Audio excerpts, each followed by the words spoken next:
Hello അസ്സാം വലൈക്കും എല്ലാവർക്കും പുതിയൊരു വീഡിയോയിലേക്ക് സ്വാഗതം. ഇന്നത്തെ നമ്മുടെ ഇഫ്താർ വിശേഷങ്ങളാണ് കേട്ടോ ഈ ഒരു വ്ളോഗിനകത്തുള്ളത്.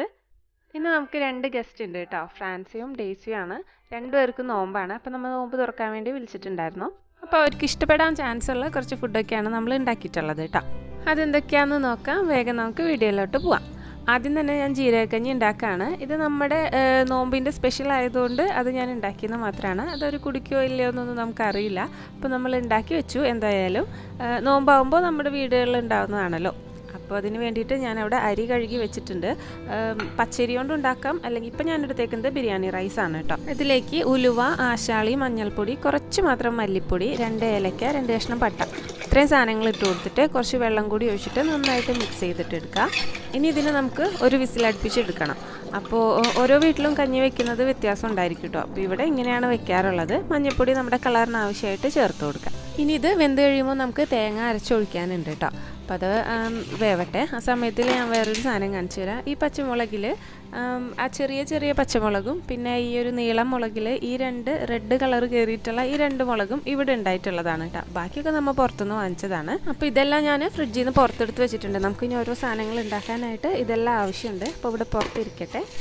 അരി വെന്ത് വന്നപ്പോൾ നമുക്ക് ഇനി തേങ്ങ അരച്ച് ചേർക്കണം. അപ്പോൾ തേങ്ങയും കുറച്ച് ജീരകവും കുറച്ച് പെരിഞ്ജീരകം, വളരെ കുറച്ച് മാത്രം പെരിഞ്ജീരകവും ചേർത്തിട്ടുണ്ട്. ഇനി ഇത് നന്നായിട്ട് കുറച്ച് വെള്ളം ഒഴിച്ചിട്ട് അടിച്ചെടുക്കണം. അപ്പോൾ അതും അവിടെ വെച്ചിട്ടുണ്ട്. അപ്പോൾ നമ്മൾ എല്ലാം കൂടി ഒരുമിച്ചാണ് ചെയ്യുന്നത്. ഓരോ പണി കഴിഞ്ഞിട്ട് അടുത്തത് സ്റ്റാർട്ട് ചെയ്യല്ല കേട്ടോ. അപ്പോൾ ഓരോന്ന് ഇങ്ങോട്ട് നീക്കി വെക്കുകയാണ്. ഇത് ബ്രെഡാണ്. ഞാൻ കഴിഞ്ഞ ദിവസം പോക്കറ്റ് ഷവർമ ഉണ്ടാക്കിയപ്പോൾ സൈഡൊക്കെ കട്ടായി പോയിട്ടുള്ള പീസുകളാണ് കേട്ടോ. അപ്പോൾ അതൊന്നും നമുക്ക് വെറുതെ കളയേണ്ട ആവശ്യമില്ല. പിന്നെ നമ്മൾ സാൻഡ്വിച്ചൊക്കെ ഉണ്ടാക്കുമ്പോൾ സൈഡ് കട്ട് ചെയ്തെടുക്കുന്ന പീസ് നമുക്ക് ബ്രെഡ് ക്രംസ് ഉണ്ടാക്കാം കേട്ടോ. അപ്പോൾ കട്ട്ലേറ്റൊക്കെ ഉണ്ടാക്കുമ്പോൾ നമ്മുടെ വീട്ടിൽ തന്നെ ബ്രെഡ് ക്രംസ് ഉണ്ടാക്കി നമുക്ക് യൂസ് ചെയ്യാൻ പറ്റും. അപ്പോൾ അത് അതിന് വേണ്ടി വെച്ചേക്കുന്നതാണ്. ഇപ്പോൾ നമുക്ക് ബ്രെഡ് ക്രംസും ഉണ്ടാക്കാം. ഇപ്പോൾ ചോറ് നന്നായിട്ട് വെന്തിട്ടുണ്ട്. അതിങ്ങനെ കയ്യിൽ വെച്ചിട്ട് നന്നായിട്ട് ഉടച്ചു കൊടുക്കാം. അല്ലെങ്കിൽ ഇങ്ങനെ അരി പോലെ കിടക്കുമ്പോൾ ഒരു സുഖം ഉണ്ടാവില്ല. നന്നായിട്ട് ഉടച്ച് യോജിപ്പിച്ചെടുക്കണം. ഇനി ഇതിലേക്ക് നമ്മൾ അരച്ചു വെച്ചിട്ടുള്ള തേങ്ങയും ചേർത്തിട്ട് നന്നായിട്ട് മിക്സ് ചെയ്തെടുക്കുക. ആവശ്യമുണ്ടെങ്കിൽ വെള്ളം കൂടി ചേർത്ത് കൊടുക്കാം. അപ്പോൾ ഈ ഒരു സമയത്താണ് കേട്ടോ നമ്മൾ ഉപ്പ് ചേർത്ത് കൊടുക്കുന്നത്. നേരത്തെ ഒട്ടും ഉപ്പ് ചേർത്തിട്ടുണ്ടായിരുന്നില്ല. അപ്പോൾ ആവശ്യത്തിനുള്ള ഉപ്പും ചേർത്തിട്ട് നന്നായിട്ട് മിക്സ് ചെയ്ത് വെക്കും. ഇത് നമുക്ക് ഇങ്ങനെ തന്നെ കഴിക്കാം. വേണമെന്നുണ്ടെങ്കിൽ മാത്രം ഇതുപോലെ നെയ്യിൽ കുറച്ച് ചെറിയുള്ളി മൂപ്പിച്ചിട്ട് അതിലേക്ക് ഒഴിച്ചു കൊടുക്കാം. എന്നിട്ട് നന്നായിട്ട് മിക്സ് ചെയ്യാം. അപ്പോൾ ഒരു നല്ല മണവും ഫ്ലേവറും ആണ് ഉണ്ടാവുക. അപ്പോൾ ഇതിൻ്റെ പരിപാടി കഴിഞ്ഞു കേട്ടോ. ഇനി നമുക്ക് അടുത്തത് കട്ട്ലേറ്റ് ഉണ്ടാക്കണം. അപ്പോൾ അതിന് വേണ്ടിയിട്ട് ചെറുതായിട്ട് അരിഞ്ഞിട്ടുള്ള സവാള, പച്ചമുളക്, കറിവേപ്പില, ഇത്രയും സാധനങ്ങൾ ഒരുമിച്ച് ഞാൻ വഴറ്റിയെടുക്കുകയാണ്. ചിക്കൻ കട്ട്ലേറ്റ് ആണ് ഉണ്ടാക്കുന്നത് കേട്ടോ. അപ്പോൾ ഞാൻ പറഞ്ഞ പോലെ നമുക്ക് ഗസ്റ്റ് ഉണ്ട്. അവർ ഫിലിപ്പിനോസ് ആണ്. അപ്പോൾ അവർക്ക് നമ്മൾ കഴിക്കുന്ന അത്ര സ്പൈസി ആയിട്ടുള്ള ഫുഡൊന്നും ചിലപ്പോൾ പറ്റിയെന്ന് വരില്ല. അപ്പോൾ എല്ലാത്തിലും ഞാൻ എരിവൊക്കെ കുറച്ചിട്ടാണ് ഉണ്ടാക്കിയിട്ടുള്ളത് കേട്ടോ. കുറച്ച് മാത്രം മഞ്ഞൾപ്പൊടിയും മുളക് പൊടിയും ഗരം മസാലയും ചേർത്തിട്ടുണ്ട്. പിന്നെ ഇത് ചിക്കൻ വേവിച്ചിട്ട് ഇങ്ങനെ പിച്ചി എടുത്തേക്കുന്നതാണ്. അപ്പോൾ അതും കൂടി ചേർത്ത് കൊടുക്കുക. നന്നായിട്ട് മിക്സ് ചെയ്ത് കൊടുക്കുക. ഇതിൽ ഞാൻ ഇഞ്ചി വെളുത്തുള്ളി പേസ്റ്റ് ചേർക്കാൻ മറന്നുപോയി കേട്ടോ. നന്നായിട്ട് നമുക്ക് പിടിയായിട്ട് കിട്ടാൻ വേണ്ടിയിട്ട് കുറച്ച് ഉരുളക്കിഴങ്ങ് വേവിച്ചതും കൂടി ചേർത്തിട്ടുണ്ട്. അപ്പോൾ ചിക്കനിലും ഉരുളക്കിഴങ്ങിലും എല്ലാം ഉപ്പ് ചേർത്തിട്ടുണ്ട്. അത് നോക്കിയിട്ട് ആവശ്യമുണ്ടെങ്കിൽ മാത്രം വേറെ ഉപ്പ് ചേർത്താൽ മതി. ഇനി അത് നന്നായിട്ട് ചൂടാറി കഴിയുമ്പോൾ നമുക്ക് ഷേപ്പ് ചെയ്തിട്ട് എടുക്കാം.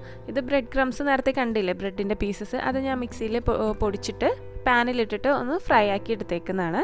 ഇങ്ങനെ ചൂടാക്കി വെച്ചാൽ ഇത് കേടാവില്ല, അല്ലെങ്കിൽ പെട്ടെന്ന് കേടായിപ്പോവും. അപ്പോൾ നമ്മുടെ കട്ട്ലറ്റിന് വേണ്ടിയിട്ട് അത് യൂസ് ചെയ്യാം കേട്ടോ.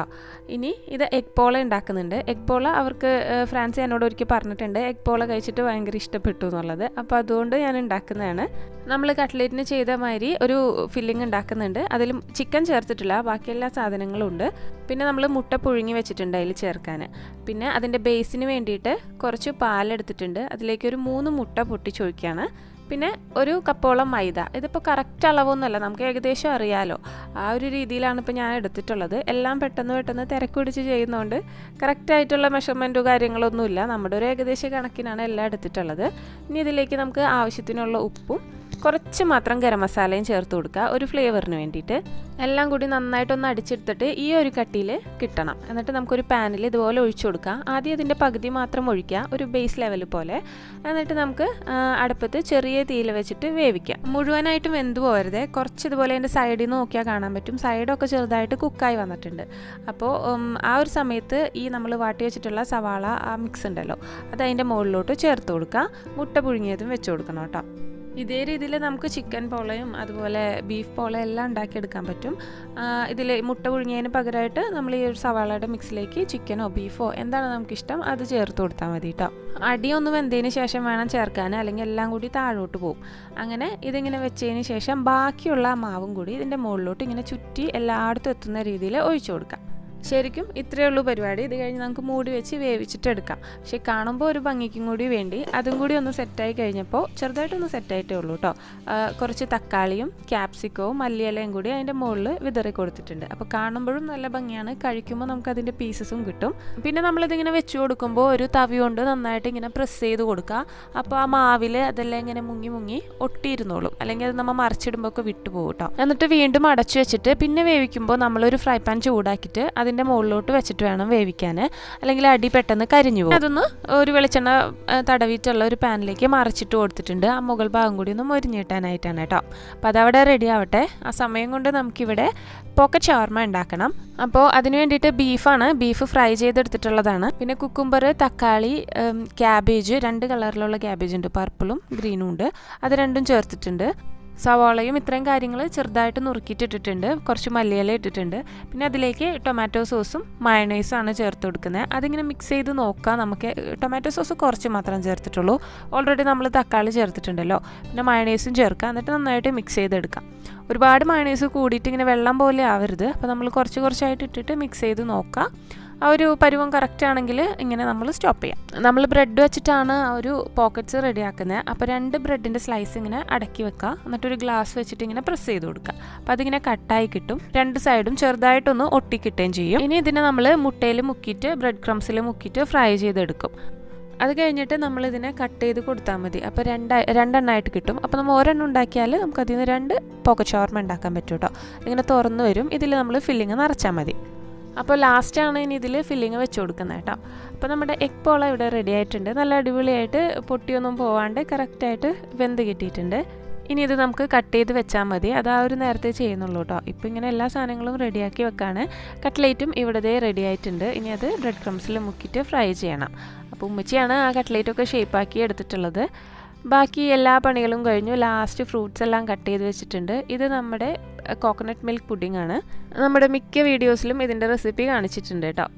പിന്നെ ഫ്രൂട്ട് കസ്റ്റാർഡും ഉണ്ടാക്കിയിട്ടുണ്ട് കേട്ടോ. നമ്മൾ നോമ്പ് തുറന്നിരിക്കുന്ന സമയത്ത് ചെറിയ മധുരത്തിൽ ഇത് കഴിക്കുമ്പോൾ നമുക്ക് നല്ല വയറും ഫുള്ളാവും, നമ്മൾ നല്ല ഉഷാറാവുകയും ചെയ്യും. ഇതിൽ നമ്മൾ എല്ലാ ഫ്രൂട്ട്സും പിന്നെ കസ്കസും ചേർത്തിട്ടുണ്ട്. അപ്പോൾ പിന്നെ കട്ട് ഫ്രൂട്ട്സ് ഒന്നും കഴിക്കേണ്ട ആവശ്യമില്ല ശരിക്കും. അപ്പോൾ അത് ഞാൻ നേരത്തെ തന്നെ ഉണ്ടാക്കി ഫ്രിഡ്ജിൽ തണുക്കാൻ വേണ്ടി വെച്ചിട്ടുണ്ടായിരുന്നു. ഇപ്പോൾ ഞാനത് ബാങ്ക് വെക്കാറായിട്ടുണ്ട്. അപ്പോൾ ഗ്ലാസ്സിലേക്ക് മാറ്റി. പിന്നെ നമ്മൾ നാരങ്ങ വെള്ളം കലക്കിയിട്ടുണ്ടായിരുന്നു. പിന്നെ വിംടോ ഉണ്ടായിരുന്നു, അതും കലക്കി വെച്ചിട്ടുണ്ടായിരുന്നു. അപ്പോൾ ഇത്രയും സാധനങ്ങളൊക്കെയാണ്. ഈ ഒരു സമയത്ത് നമ്മൾ പഴംപൊരി എടുത്ത് വെക്കാൻ മറന്നു കേട്ടോ. നോമ്പ് തുറന്ന് കഴിഞ്ഞപ്പോഴാണ് പഴംപൊരിയുടെ കാര്യം ഓർമ്മ വന്നത്. പിന്നീടാണ് അത് കൊണ്ടുവച്ചത്. അൽഹംദുലില്ലാ എല്ലാവരും കൂടി സന്തോഷമായിട്ട് നോമ്പ് തുറന്നു കേട്ടോ. അത് കഴിഞ്ഞിട്ട് റയ്യാന അവരെയും കൊണ്ട് പാർക്കിൽ പോകണമെന്ന് നിർബന്ധം. അപ്പോൾ എല്ലാവരുടെ ക്ഷീണമൊക്കെ ഒന്ന് മാറിക്കഴിഞ്ഞപ്പോൾ നമ്മൾ പാർക്കിലോട്ട് പോകുന്നുണ്ട്. റയ്യാന ഒന്ന് ഹാപ്പി ആവാൻ വേണ്ടിയിട്ടാണ്. അവൻ്റെ കാലിന് ചെറിയ പ്രശ്നം പറ്റിയിട്ടിരിക്കുകയായിരുന്നു കുറച്ച് ദിവസമായിട്ട്. കാലൊന്ന് സൈക്കിളിൻ്റെ വീലിൻ്റെ ഇടയിൽ പെട്ടിട്ട് ചെറുതായിട്ടൊന്ന് ഇഞ്ചുറി ആയിട്ടുണ്ടായിരുന്നു. അപ്പോൾ വേദന കാരണം നടക്കാൻ ഇപ്പോഴും ചെറിയൊരു പ്രശ്നമുണ്ട്. പക്ഷേ പാർക്കിലായതുകൊണ്ടും പിന്നെ എല്ലാവരും കൂടെ ഉള്ളതുകൊണ്ടും ആൾ നല്ല ഉഷാറായിട്ട് കളിക്കുകയാണ് കേട്ടോ.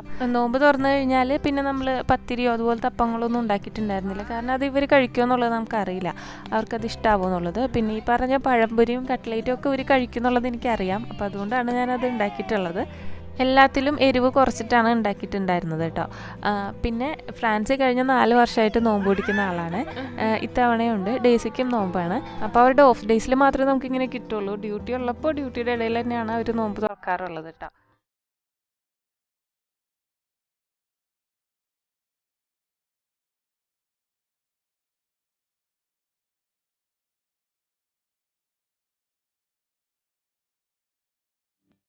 അപ്പോൾ എല്ലാവരുമായിട്ട് നല്ല സന്തോഷമായിട്ടൊരു നോമ്പ് തുറയൊക്കെ കഴിഞ്ഞിട്ട് അവർ തിരിച്ച് വീട്ടിലോട്ട് പോയി. റയ്യാനും ഹാപ്പിയായി. അപ്പോൾ ഇന്നത്തെ വിശേഷം ഇതൊക്കെയാണ്. വീണ്ടും നല്ല നല്ല വീഡിയോസും നല്ല നല്ല റെസിപ്പീസും എല്ലാം ആയിട്ട് നമുക്ക് കാണാം. അതുവരേക്കും